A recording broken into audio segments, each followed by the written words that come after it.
Hi guys, my name is Dan and I am a second year med student, and when I made part one of this topic, I was a first year. So it's pretty crazy how fast your first year med school goes. So I thought for this part of the video I would go more into the details of what I did, how the process was, and also just like advice I would give to those who are interested. So if you did not watch part one, I did get into a BA/MD program through my undergrad. And I'm aware there's two kinds of 7-year programs you can get into. For the high school one, I don't know the specific details as well, but I did ask one of my friends who did apply to a med school via that 7-year program option. It sounds pretty similar to the one I did for the undergrad. It also had multiple essays and then 2 rounds of interviews, and hers was with the college that the med school is affiliated with and then at the med school. So yeah, it's pretty similar, although I do want to say from my own point of view, it seems very unlikely that you would know what to do for the rest of your life as a high school senior. I mean, personally, I did not decide I wanted to do medicine until the year I applied.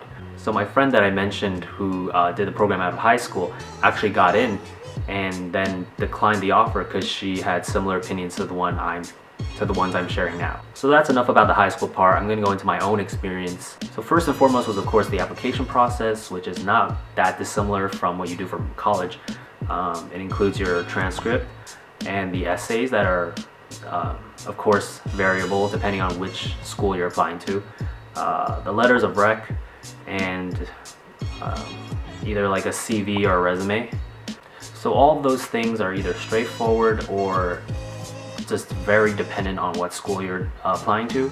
At least for the essays, I do have some words of advice I could give. Although the prompts can be very different between the schools, they're all trying to assess your motivations and what your reasons for going to medicine are. It's good to journal is my first advice. Journaling completes not only the essays, helps you complete the essays, but also prepares you for like a very standard type of interview. So what I did when I was preparing for the application process is that I made sure I found time to journal, and that would involve, for me personally, a very secluded or this very quiet place out in nature, and I would just sit there for maybe like 2-3 hours and I would just journal. And what I would journal about, there was no real preparation for that, but I would just sit there and ask myself questions, not only just because of what I would expect from an interview, but also because I want to personally know my own motivations before I want to like dive into a commitment. So I journaled a lot and I got all my thoughts down so I could pull them up whenever I wanted to, and that really helped me with writing the essay. Another thing for the essay is that this could depend on your prompt, but it's pretty good to start with a story or some kind of story related to healthcare that impacted you. So another thing I did is that I pulled up all these essays for of students that got into Stanford Medical School, and then I just kind of just looked through all of them and looked for any patterns. And yeah, almost all of them started with a story. So I think that's a pretty safe bet.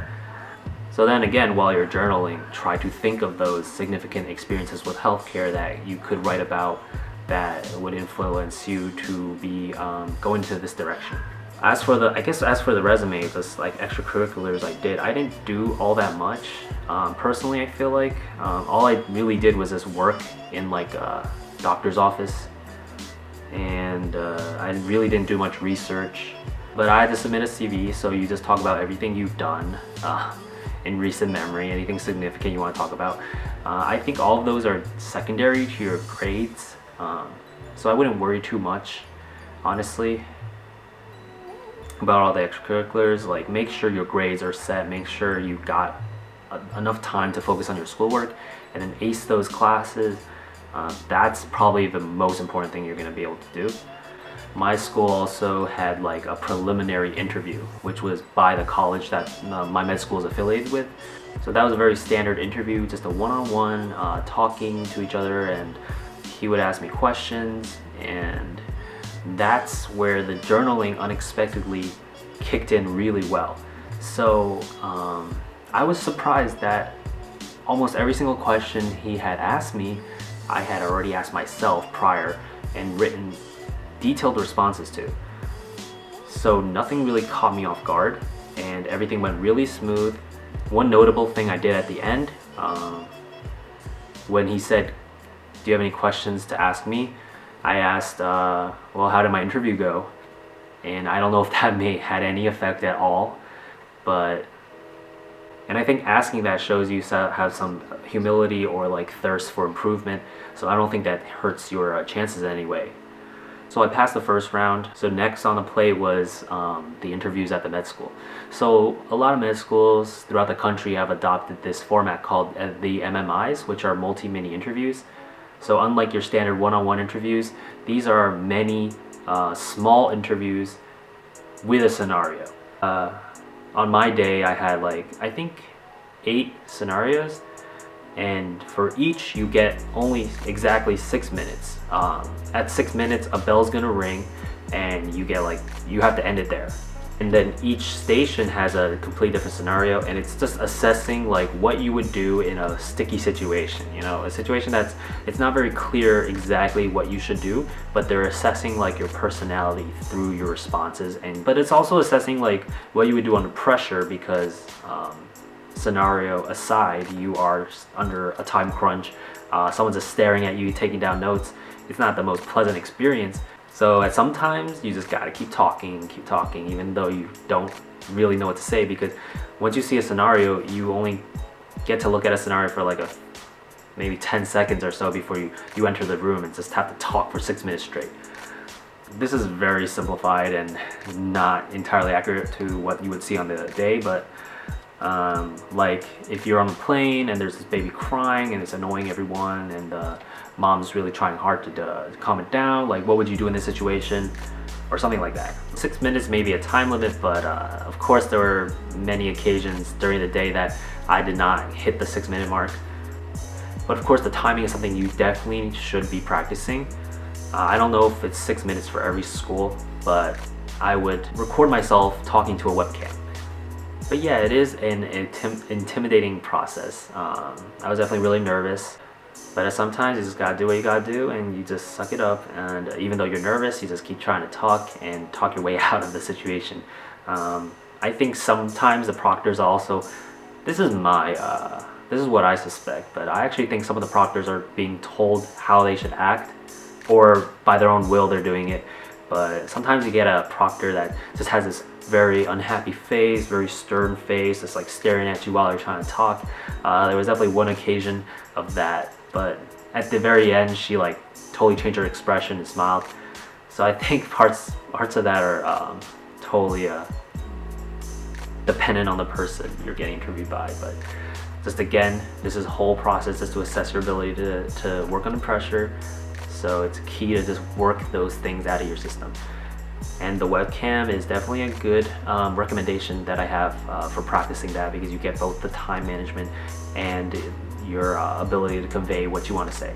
So there were different days for the interviews. There were also different time slots on the same day. So I would say of the people that got onto that second interview process, there were around 50 to 70, I would say, but they're not all also for the same program that I was applying to. So within my individual one, I'm not too sure how many people there were, but only 7 people make it. It is definitely a competitive process, so I didn't go in just expecting to get in. So actually in that first round interview with my college, the interviewer asked me a question, which was, would you be disappointed if you didn't get in? And also, would you be disappointed if you actually did get in, because you are losing some time in undergrad to go into this program? So that's something to consider. I was not that hung up on getting into that program. If I didn't get in, I would just go conventional route, take the MCAT and apply that way.